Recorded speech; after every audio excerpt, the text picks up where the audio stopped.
siang anak-anak. Gimana kabar kalian siang ini? Baik ya, oke. Masih semangat kan bertemu sama pelajaran terakhir dari Bapak? Oke, masih semangat ya. Nah, sebelum memulai pelajaran, alangkah baiknya kita berdoa terlebih dahulu. Berdoa sesuai kepercayaan masing-masing, berdoa dimulai. Oke, berdoa selesai. Nah, sebelum memulai pada materi baru, Bapak ingin mengevaluasi nih, materi pada minggu lalu.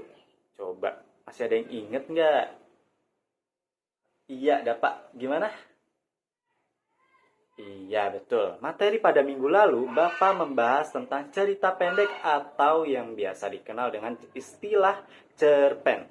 Nah, pada pertemuan minggu ini, Bapak akan memaparkan sebuah materi yang berjudul cerita rakyat. Di sini, ada yang tahu nggak cerita rakyat itu apa? Belum ada yang tahu ya? Oke, baik, nggak apa-apa. Bapak akan menjelaskannya sekarang juga. Jadi, cerita rakyat adalah cerita yang dikenal sejak lama, yang isinya memberikan sebuah gambaran kebudayaan tradisional di lingkungan masyarakat yang diceritakan secara turun-temurun atau dari generasi ke generasi selanjutnya. Jadi, cerita rakyat yang terjadi pada zaman dahulu bisa dikatakan sebagai cerita rakyat loh. Nah, mungkin ketika kalian kumpul sama keluarga, mungkin pernah ada yang membahas cerita ini, cerita itu. Nah, itu bisa dikatakan sebagai cerita rakyat. Nah, untuk mengetahui apakah cerita tersebut termasuk ke dalam cerita rakyat. Nah, tentunya bisa kalian lihat nih dengan tanda-tanda atau ciri-ciri yang terdapat pada cerita rakyat tersebut. Nah, pertama, kalian harus tahu bahwa ciri khusus dari cerita rakyat yaitu dengan cara penyebarannya yang dilakukan secara turun-temurun atau generasi dari ke generasi. Kenapa bisa dilihat dari penyebarannya? Karena cerita rakyat disampaikan secara lisan dan tidak tertulis di buku. Nah, selanjutnya kalian bisa melihat ciri dari cerita rakyat ini yang bersifat tradisional. Cerita memiliki banyak versi, sifatnya anonim karena penciptanya tidak diketahui. Cerita rakyat menjadi cerita milik bersama. Dan yang terakhir, umumnya bersifat polos dan spontan. Lalu, apa saja macam-macam dari cerita rakyat? Nah, ada yang tahu nggak sih macam-macamnya apa saja?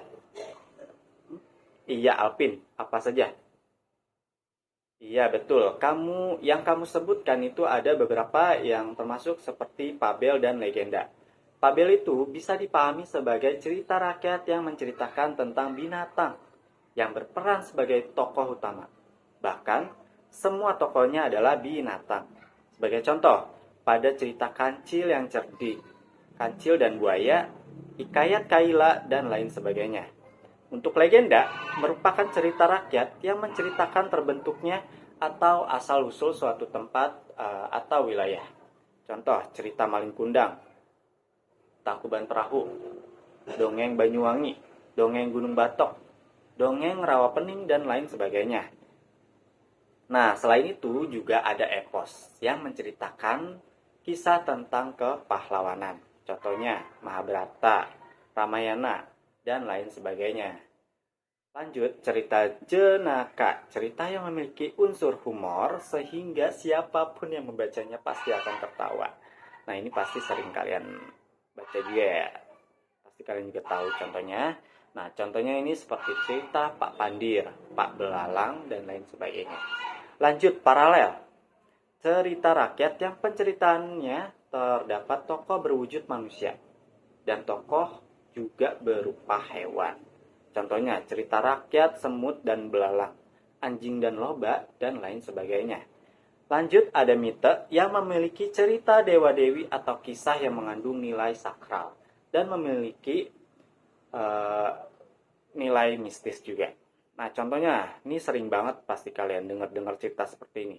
Contohnya itu yaitu cerita Nyi Roro Kidul, penguasa laut pantai selatan. Lalu ada Jaka Tarub dan lain sebagainya. Terakhir ada Sage, yaitu cerita rakyat yang memiliki kisah yang mengandung nilai sejarah. Contoh cerita Roro Jonggrang, Hikayat Hang Tuah, Ciyung Wanara. mungkin ini bumi manusia juga termasuk ya, karena memiliki cerita sejarah dan lain sebagainya. Oke, anak-anak, karena keterbatasan waktu materi pada minggu ini, Bapak sudahi sampai di sini. Assalamualaikum warahmatullahi wabarakatuh. Sampai jumpa dan bertemu di materi selanjutnya. See you.